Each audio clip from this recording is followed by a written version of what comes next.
Hi, Faigy. I have a question. Hi. First, tell folks who you are, and then I want to drop you into a hypothetical. Okay. Hi. I'm Faigy Gilder. I'm a nonprofit marketing consultant and fractional employee for nonprofits. I have more than 15 years of experience specifically in doing nonprofit marketing. I started my own business about 3 years ago. And before that, I was entirely in house at a lot of different organizations. And I have a Right, master's of public administration. So I really right on. deeply understand nonprofits. And now I work with nonprofits one on one to give support to staff members who are wearing three hats, who are stretched thin, to your development professional who doesn't have time to thank people or follow up. And I take a data driven approach, a marketing psychology approach, and a systems approach to helping you address your problems. All right, so then here's my first hypothetical. Okay, Hmm. um, let's assume you've got a new client, Okay. and the sales process is done. The paperwork is signed. Today is day one. They're close by, so not even virtual. You're going to walk in at 9 a.m. on a Monday and Mm. actually like be there, right? Yeah. Yeah, I know. It's a very non 2025. So you walk in and it's your first day. It's your first minute, right? Hmm. As CMO Hmm. for this. What's your dream scenario that you walk into, and what's the nightmare scenario that you walk into? Oh gosh, that is a great question. I'm sorry, I just noticed the lighting. So my dream scenario with a new client, I walk in, step through the front door, I meet everyone, and they're excited I'm there. Right? If you don't have team buy-in, Right. no external party is going to get anywhere. So that's one. Everyone on staff feels valued and like their insights are valued. So when I walk through the door, you don't have people thinking, oh, I could have told them all this. They didn't have to pay her to do this, Right. right? Yeah. Those are two of the fundamentals. Um, Working, if I notice the staff approach the marketing problems and challenges we're going to work on together with curiosity, openness, mutual respect, open communication. Those are all part of a dream scenario. If they have clear goals about what they want to accomplish, right, and how they imagine marketing can help them get there, Right. that is really part of a dream scenario as well. And what's the Um, nightmare? the nightmare. Oh gosh, I feel like there's a lot of different ways that can go. Yeah. We could even say we're not talking about any particular client that you've ever had, Of course but not. the nightmare is what? The nightmare is toxic leadership who don't Right on. value their employees, don't value their time, don't value their insights. A board that's changing direction every other minute, right? Right. So we have a few goals, we're chugging along, and then we have to like make a left turn and a right turn. Marketing responsibilities that are scattered across the organization with a lack of documentation. That's something we can work on, but it's very, very difficult. And if you have staff who are already burned out because you didn't get the help in time and then they're resistant to Right. change, that's a nightmare scenario. Okay. All right. And Evan, hi. Hello. Hi, everybody. I'm Evynn McFalls. I am a leadership development coach as well as a fractional employee for professional services organizations, B2B, enterprises, and technology. Over 15 years of experience. It so seems like a lucky number today. Um, Yes. and I take a similar approach where I'm thinking through I'm thinking through and as marketing as a partner to the entire consumer life cycle that companies are working through. So considering, of course, messaging, public relations, user experience, but also thinking about things such as customer experience, affinity, really thinking in partnership with each part of the organization from sales. Of course, that's one of the most important relationships that marketing has as an organization, but also thinking about things like client success or customer experience, thinking about that critical relationship with this chief financial officer, really, taking an approach where marketing isn't in a silo, but really it's integrated into the broader ecosystem of how a business does business. So in your case, like, if you're gonna like just here's here's the short form nightmare, and here's the short form dream. What's the nightmare and the dream when you walk in on day one?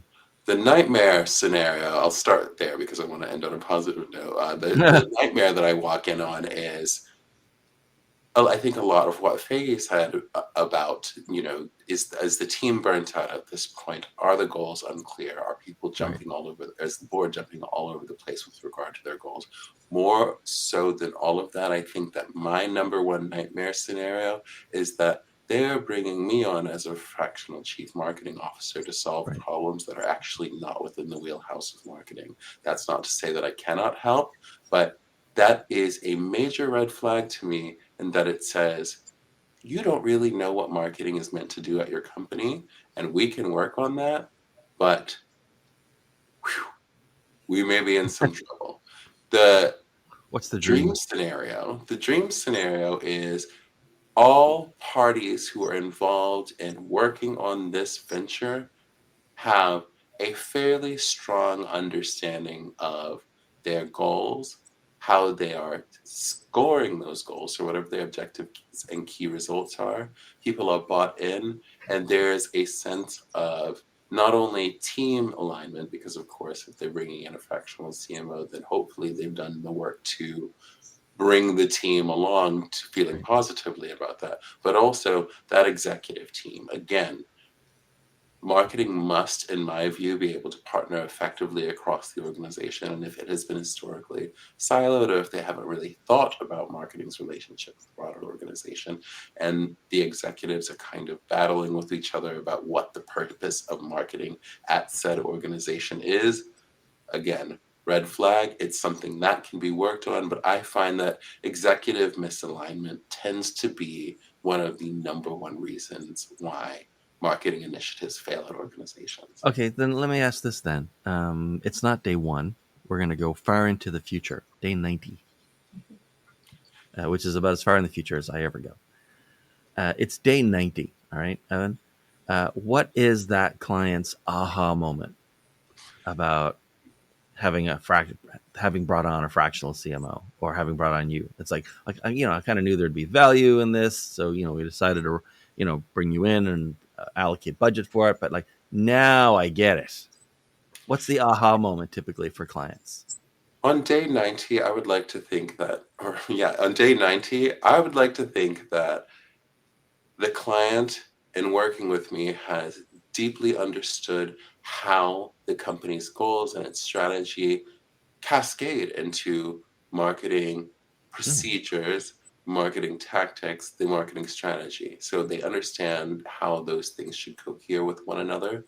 So it's not an aha moment about the individual fractional CMO. It's the aha moment that marketing is supposed to be integrated. I think that term is the most important Yeah. of them all. Is marketing must be integrated across your organization. It is a partner. It is at the seat of the table. It is right. I'll put it very simply. If you're bringing on a fractional CMO so they can execute whatever idea happens to cross your mind every single day of your life, you probably do not need to hire a fractional CMO. You need to hire an assistant. And good luck to you. If you, and if you really, really want to transform your go-to-market motion at your organization, then your fractional CMO is ideally helping you to execute on that by partnering with the other functions at your organization, as well as listening to your customers and building processes and tactics and an overall strategy over a period of time that allows that to happen. And Faigy, how about you? What's the aha moment that a client might have at the 90-day point? Great question. I've seen a few. 90 days in, first and foremost, because I work with nonprofits that are notoriously understaffed. Right. I expect my clients to feel some measure of relief, to feel like their load is a little lighter, a little easier, because they're working with me, and because we put systems in place, and because we've worked on ways that I can help abate how much you have to do. So that's one part. Second part is that they understand more deeply how marketing can help them achieve their goals and how it can't. From our work together, they should see success, right? So for example, because we changed the marketing psychology and the copywriting for one client's event, it went from not getting any takers to being sold out, right? And then that client had the aha moment of, oh my gosh, copywriting, email subject lines, that can change everything. That can change how well we can promote this event. Or another client that I work with, we work on their social media presence. And they got inquiries from funders about who runs their social media, or telling them, wow, we see so much is going on, right? So these are aha moments where we've done enough together that they see a result and they learn to value even more what marketing can do to move their mission forward. Okay, Faigy, let's change scenarios then, okay? You're the keynote speaker on stage. There's Okay. 250 people in the audience. Oh boy. They all just came out of corporate. Okay. It's not even real. Don't be afraid of public speaking. There's literally no people, right? Literally no people. Okay. But there's 250 people in the audience, so pressure's on. And they all just came out of corporate. They all became fractional CMOs yesterday. Like, this is their second day being a fractional CMO, okay? Out on their own. All right. So I'm going to, we're going to go back and forth with Evynn. I'm going to give you guys the beginning of a thought of something you're going to say to that audience, and you fill in the blanks with a little bit of explanation, okay? So the first thing you're saying to them, Faigy, is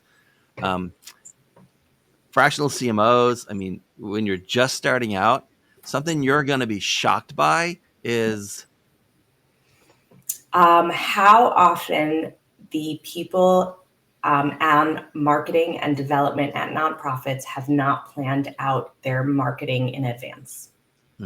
That, I think, is number one. There's a lot less time when there's so much to do to plan in advance.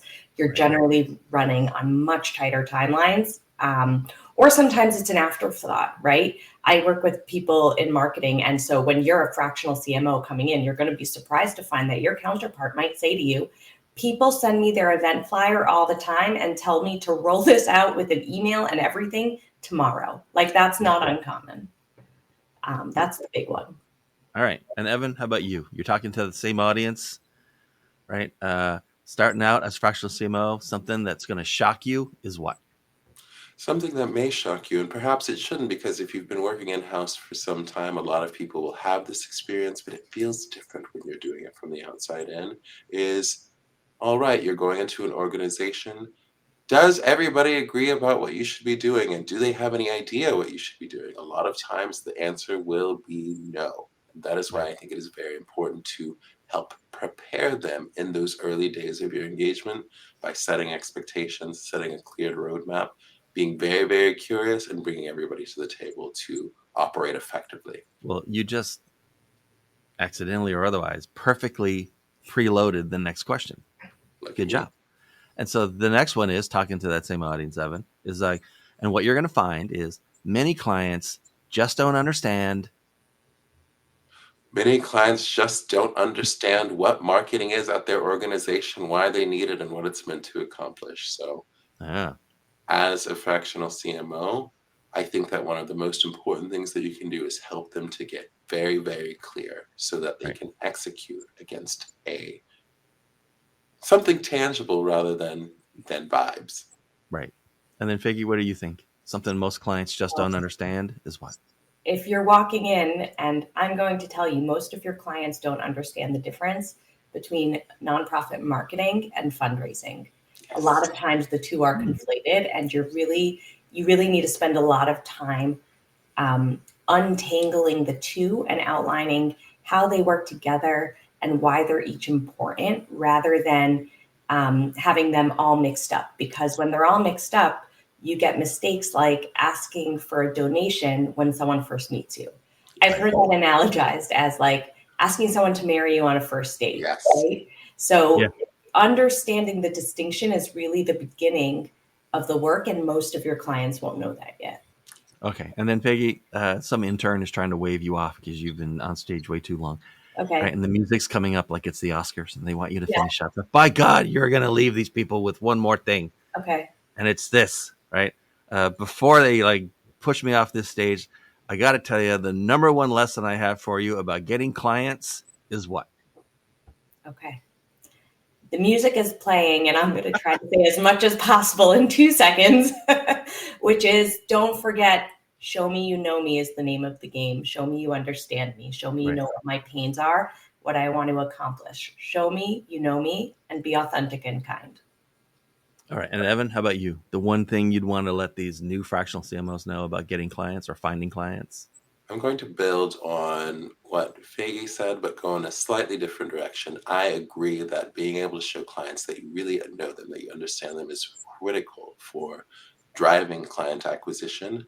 And in order to give yourself time to do that effectively, you must get a handle on your processes, your systems. You need to eliminate as much as possible the reinvention of the wheel and the busy work that goes into building your business so that you can work in the business, can you work in the business that you're partnering with and not so much on your businesses. Right. So what I would say is master those processes so that you can spend your time doing deep work.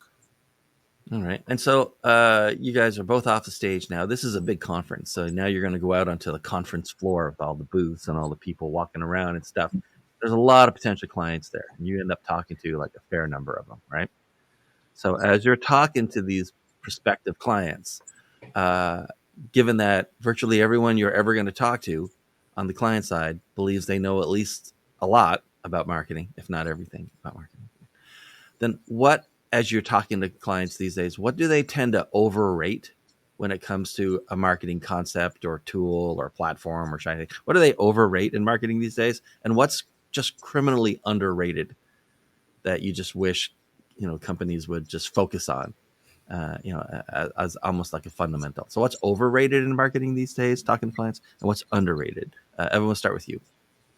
I think that what is overrated in speaking with clients a lot of the times is finding the perfect message for everybody. People often think about messaging and they think, how can I create a monolithic message that's going to make everybody want to buy my product or my service, Right. etc.? If you find out, please do let me know, because then I can take down my shingle and find something else to do. But also, you will have probably solved many significant problems in the world as well, or at least you have some ability to do that. What's underrated? Yeah, and so what they criminally underrate is segmentation and the capacity for listening. I find myself repeating this everywhere I go. I often tell people empathy is the superpower in marketing. I know that sounds really touchy-feely, so I'm going to get a little bit more serious. Do you actually know your clientele well? Are you conducting market research? When you say that you have the perfect offer for your clients, ask yourself these 2 questions and be very, very clear about the answer and make sure that it's validated. How do you know, and who did you ask? And Faigy, how about you? What's overrated in when you're talking to clients these days, and what's underrated that you wish they paid more attention to in marketing? I really love what Evynn said about empathy. It's true. Um, I think I'll say it shortly and then in the long version: overrated social media, underrated email. To say it in short, Yeah. to say it more elaborately, social media is good if you have strategic goals, if your audience lives there, if you understand what you can and can't accomplish, if you have the capacity to do it on staff or to outsource it, but don't do it at the expense of other more critical things, especially if you don't know why you're doing it. You don't have to be on a million social media platforms. Don't underrate understanding the culture of a social media platform. So you really want to be strategic about how you engage on social, but don't overrate its importance. Your audience might not be on social, or they might not buy on social. On the flip side, email has a very high ROI. So driving your audience to email is so important. So if you're on social, one of your goals should be to capture people's email addresses. Because as we saw when TikTok went dark, Right. you rent it, you don't own it, right? And email is not subject to algorithms. It lands in people's inboxes. You can build trust and rapport. Email ROI is so, so critically important. And I so often meet clients who don't know where the email lists are, can't remember the last time they sent an email, aren't really being strategic about their email. So really, really flip those two things around and think about email first and social second. And then, excellent question. Also, because a lot of my business is writing emails for clients, so obviously I'm going to be into that. Yes. As you're talking to clients or prospective clients and trying to decide, on your own during the conversation whether they're a good fit for you or you're a good fit for them, or whether they'd be a good fit for any fractional CMO, right? What's a red flag and what's a green flag? Faggy. Sorry, I said the same syllable twice. So, Faigy, what's a red flag and a green flag when you're talking to a prospective client? I'm going to take a page out of Evynn's book and say the negative first and then the positive. So a red flag is if you've worked with 5 different people before and can't quite articulate why you didn't like them and kind of just are cycling through externals to try to solve your problem. To me, that's a red flag. A green flag is that you recognize your current staff members are stretched thin, have valuable insights, and need some of their time back. To me, that's a really big red flag, and that you understand marketing requires some budget. Right. And Evynn, how about you? What's a red flag and one green flag when you're talking to prospects? I think a red flag is when you're doing discovery with a client or even having a casual conversation and they're discussing their marketing efforts or they're discussing their team, and there's a lot more negativity and blame, or there's this marketing seems to be doing X, Y, and Z, and sales does not like them, or things like that. If I hear a lot of blame rather than curiosity, if I hear a lot of finger pointing and less thinking about relationship, that is a red flag. It's not an insurmountable red flag. In fact, it can be a major opportunity for a fractional CMO to make impact, but it is something that gives me pause. A green flag, curiosity, engagement, perhaps they're bringing in new staff members, perhaps they're wanting to grow as an organization in some way. Something that I try to differentiate myself in thinking about fractional work is how can I, of course, help them achieve their tactical goals over the course of our engagement. That's one of the things that I'm thinking about. But then the other thing I love to think about is for the team that is there, how do I leave them not just better in terms of their workload, but how do I leave them better able to do the work, better able to continuously learn, to stay on trend? And essentially, how do I develop that team to create my obsolescence? Okay. All right. So, sort of a bonus fourth scenario, because you guys don't know each other. And typically guests on this podcast don't. Everyone is pretty random for how people end up on which episode, right? So you're in a building full of fractional CMOs. So you don't know any of them, but you know that the person who just got on the elevator with you, so now there's 2 of you, is also a fractional CMO, and that's all you know. So you guys are going to ask. You guys are going to finish my sentence, but ask each other the question. So Evynn, we'll start with you. Faigy gets on the elevator, and you say, "Hey, since I have you here, let me ask you." Hey, Faigy, since I have you here, let me ask you, what do you think that enterprise and direct-to-consumer marketing could learn from nonprofit marketing? Well, that's a good question. That's a really good question. Am I supposed to answer? Well, I would hope so, but Okay, sure. kind of rude not to. But, Nonprofits are nonprofit folks have your own mentality, so maybe you're not going to. Yes, we do. Yes, we do. That is a great question. And I really appreciate it because I think sometimes nonprofit marketing is underrated. And so I really appreciate it. I think there's a lot to share.